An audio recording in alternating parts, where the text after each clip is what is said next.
Hi, my name is Zephyr Wildman. Welcome to practice. In this practice, we're going to be working with the concept of karma. Karma means action.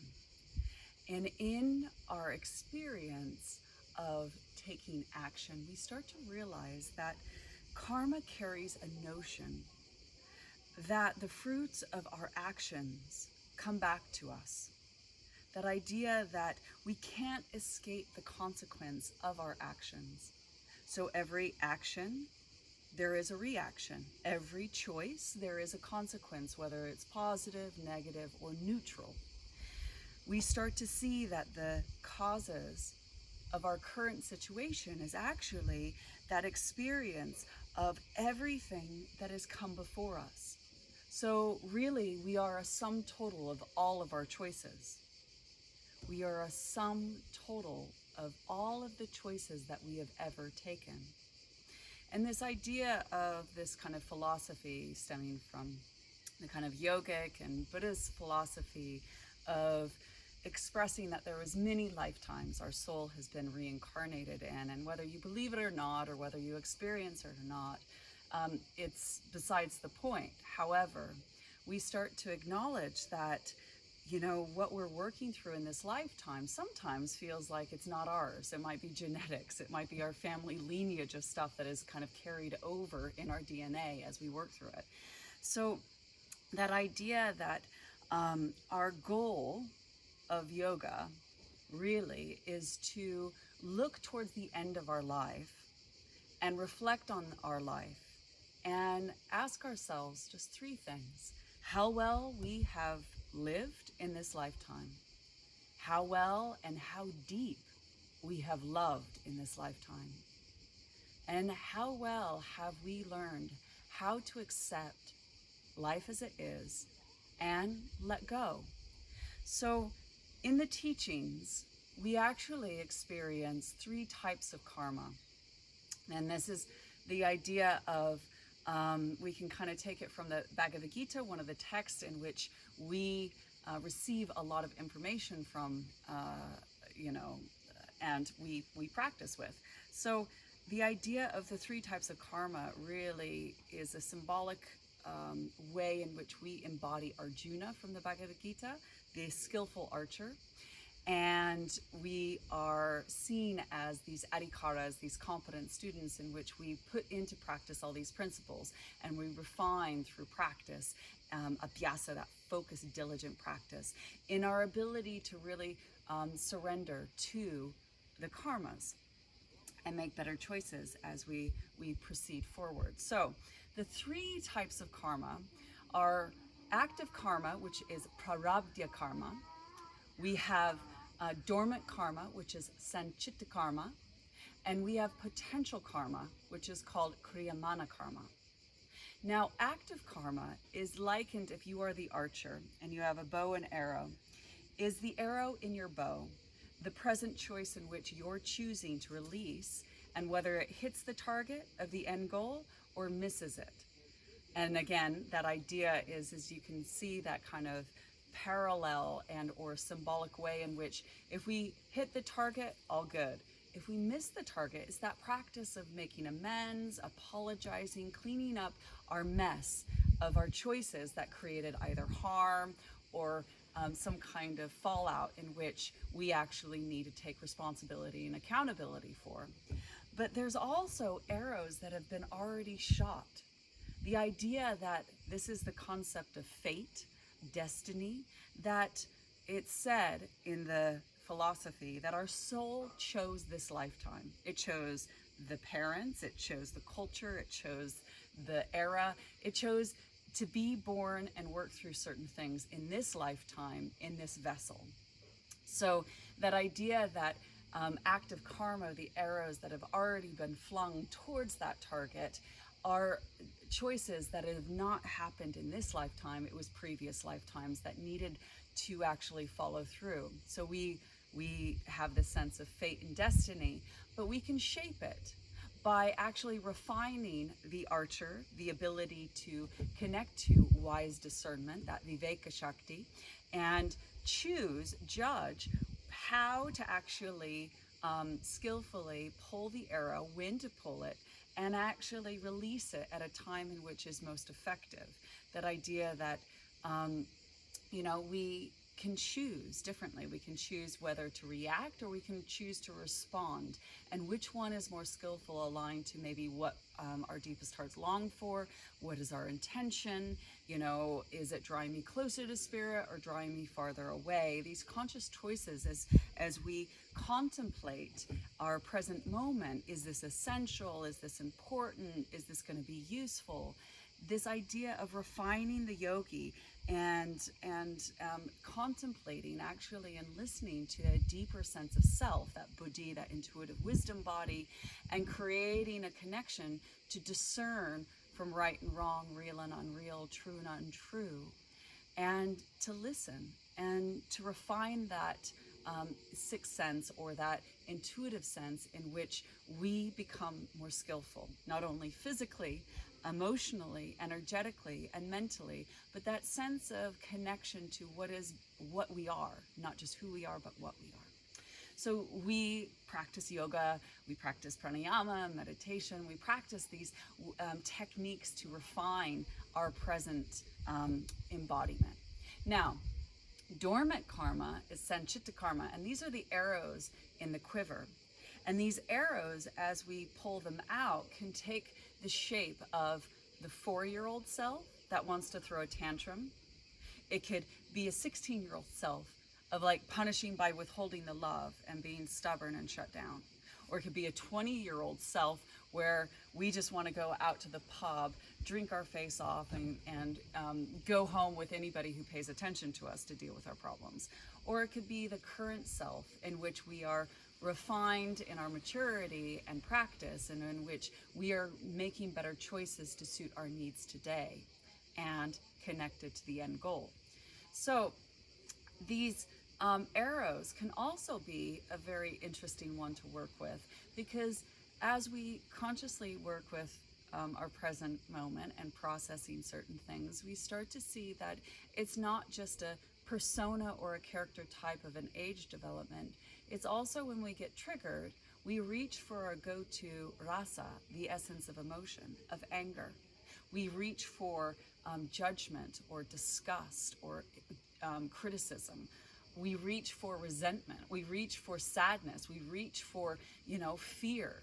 So we start to see which arrows, when we get triggered in life and we come across a situation where we're going to make a choice, which arrow are we choosing? And how effective is that arrow in getting our needs met and shooting it towards our end goal? So what we're doing in yoga, pranayama, meditation, is really using our practice to cathartically process what is present. The rasa, the essence of emotion, usually are undesirable or unpleasant emotions, and actually leaning towards a sadhana to produce more than desirable and pleasant emotions. So this way of regular practice, abhyasa, in which we allow what is some breathing room and to be bathed in the light of awareness and going, oh, I've been here before. Do I really want to choose to react in this way, or should I choose to respond in this way? Which one's more aligned to me today? And so when we delay the gratification of quickly reaching into the quiver and grabbing a reactionary arrow, we practice giving ourselves some time, sitting with what is, because it's valuable. It brings up certain information in which we understand ourselves greater and learn how to bespoke certain practices, certain choices, that we have that maturity of going, you know what? This is going to be more effective for me today. Or we choose, and we're consciously choosing, going, I'm willing to deal with the fallout. I know it will serve me. So there's a great Hindu saying. It says, the first 35 years of your life, you create your habits. The last 35 years of your life, your habits create you.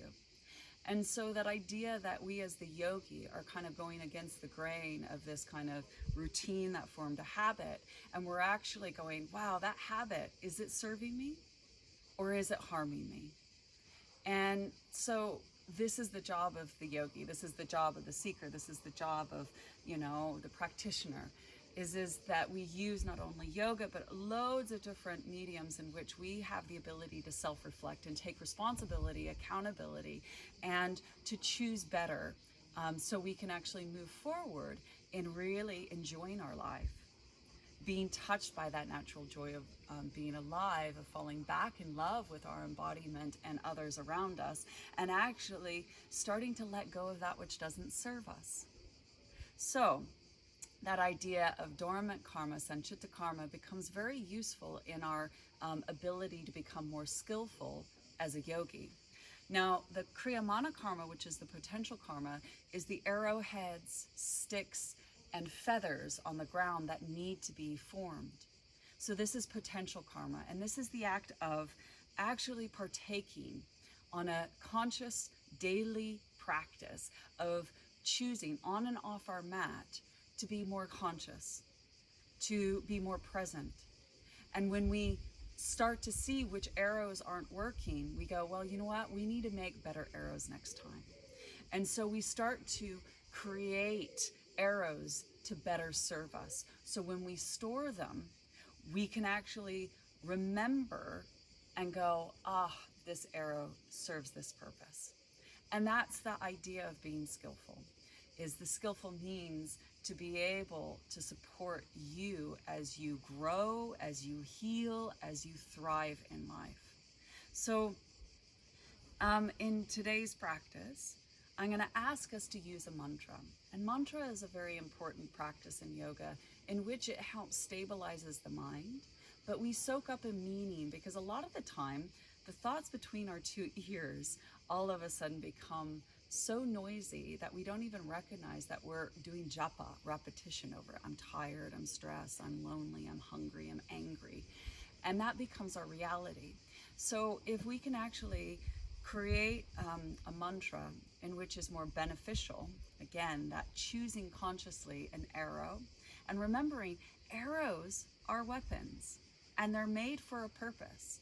And that idea of, like, on a daily basis, how are you building those arrows? And so as we practice, like, positive affirmations to mantra, it helps stabilize us and saturate our consciousness with more of a desirable effect. So the mantra that we're going to be doing is Om Tat Sat, all that is. So if it's too distracting to do this mantra, you're just going to go Om, and mentally Om, and we'll do a few verbal Oms, because it's a Kriya practice. It's a way in which we create purification, that cleaning of the physical, energetic, emotional, mental, but that idea of saucha, but it is also this way in which we start to create heat, that tapas, that heat of not only physical heat through mental chanting and embodying the words, but that sense of energetic and physical heat of practice. So Om Tat Sat, Om Tat Sat, Om Tat Sat, in that repetition of all that is. If you look over the umbrella of life, it's going to be okay. But we need to go through some necessary suffering and discomfort to create positive change, to create a relationship, to understand what it feels like to suffer. And as we've done before, of starting to acknowledge the symptoms of suffering on and off your mat, of negative thinking, emotional distress, this instability in your body, disturbances in your breath that mirror the disturbances in your mind. So as we practice, we start to see certain suffering occurring, that we create heat to create some suffering, so we make better choices. As our mind wants to aimlessly roll away, chitta vritti nirodha, you're kind of going, no, come back, the roaming tendencies of the mind, and be in this body, be here now, so we can make better choices to suit our deepest heart's intention, our desire of what we need for today to actually inspire us to go forward, to try to actually make better choices for the long run as we shoot arrows for our future self. So Om Tat Sat, Om Tat Sat, Om Tat Sat. You can do Om Tat Sat in one breath the inhale, and Om Tat Sat. If it helps, you can repeat it quicker. But it's really up to you. But we're going to expand Om to Om Tat Sat to a bigger one to begin with. In that way in which we embody the Gayatri Mantra. We hear it, we feel it, and soak in the meanings. And the Gayatri Mantra just means earth, ether, cosmos, or physical, subtle, causal. Let the most divine light guide our thoughts, our intellect, and our intuition, so we can pull those arrows, choose wisely, and see into the nature of all things. And that actually, whatever is arising that triggers us becomes the teacher. And you turn it around and be the student. You go, whatever is the obstacle in my life right now, that becomes the teacher. How can this serve me? How can this serve my mind and heart awakening? And in that way, there is a sense of humility. There is a sense of acknowledging your imperfections, your vulnerability, but empowering you in which you can actually find that way of self-regulating, of finding that physical, energetic, emotional, mental, and spiritual resilience, and being able to be more skillful in the battlefield of life, of really breathing in the good and actually breathing in the bad, and actually seeing that it all, over the umbrella of life, all that is going to be okay. And all that is a part of us. There is no differentiation. There is no separateness. Actually, that end target really is the state of yoga. The end target is the removal of separateness, that you awaken to that exalted state of oneness, wholeness, completeness, that you are the divinity is you, that it works with you and for you to wake you up to its presence in everything. As in the teachings of the Bhagavad Gita, that you are Arjuna and Krishna is within you. And that relationship of that questioning, seeking, and refining to be able to move forward in your life with great skill is a part of the whole practice. So I hope this serves you. We will just chant the Gayatri Mantra and then we will practice. So coming to sit tall and remembering that this just is the physical, subtle, causal, earth, ether, cosmos. Let the most divine light guide our thoughts, our intellect, and our intuition. Om Bhum Bhuva Swaha Tat Savitur Varenyam Bhargo Devasya Dhimahi Dhyo Yo Nah Prachodayat. Om Tat Sat. Om